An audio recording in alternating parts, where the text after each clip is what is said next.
Saya akan melangsung kahwinan saya dalam berapa bulan.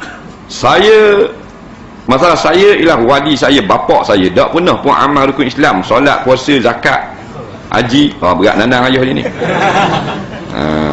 Awet ni. Saya tahu wali saya adalah fasik.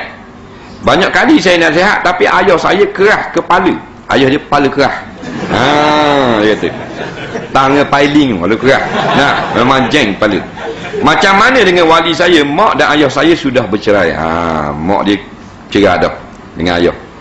Untuk maklumat ustaz, saya juga ada 2 orang ayah saudara sebelah ayah saya.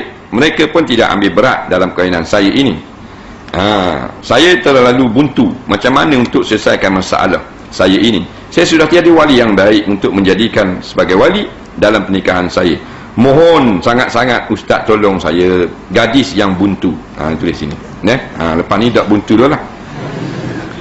Baik. Ayah ni kita beritahulah kepada dia molek-molek. Kalau kita tak anda cakap, panggillah waris-waris ataupun orang yang dia segan. Beritahu anak awak nak berkahwin, awak jadi wali. Jadi kalau tak sembahyang tak boleh jadi wali. Jadi tak molek lah kalau ayah tak jadi wali. Jadi bertaubatlah. Ayah taubat, pok ni taubat, boleh jadi wali. Sebab wali yang fasik bila dia bertaubat, hari itu juga boleh jadi wali. Kalau dia tidak mau bertaubat, tak boleh jadi wali. Maka pergilah wali itu kepada bapak dia kalau ada. Lepas tu turun pada anak saudara. Adik-beradik dulu. Adik-beradik ni, gadis buntu ni. Ada tak adik-beradik laki-laki? Hak pok tula. Jangan hak mak tula, pok lain. Hak pok tula, mak lain tak apa. Adik-beradik lelaki tu. Pas tak kira tak ada. Adik-beradik lelaki cek-cek belaka jadi wali mana 4 bulan duduk labuan. Anak saudara. Ada tak? Anak abang hak laki-laki. Anak kakak tak boleh. Anak belah adik-beradik lelaki. Faham? Anak abang, anak adik, anak saudara hak laki-laki. Kecek-kecek juga. Bapak saudara, adik-beradik ayah. Dia kata bapak saudara ada tapi tidak mengambil berat. Pak saudara dia ni memang pak saudara jenis berat lah. Apa anak saudara nak nikah pun tak mau ambil berat juga. Tak ada juga sepupu. Sepupu. Turun kut toki. Yang turun kut tu.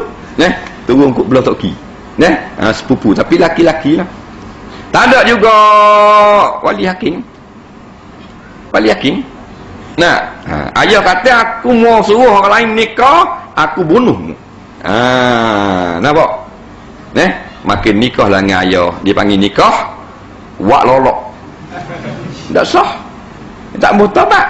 Tak mau orang jadi wali. Dia bapak fasik, nikah wak lolok. Lepas tu nikahlah dengan wali hakim. Faham tak? Dia kata mau hari wali hakim aku tebah juga dengan golok. Dia main asal golok 3 minggu ni. Awak kan tu tak mau jadi mudarat, nikah dengan dia wak lolok. Lepas tu nikah dengan wali yang boleh, wali hakim, nikah waktu. Susah main ayah lagu ni.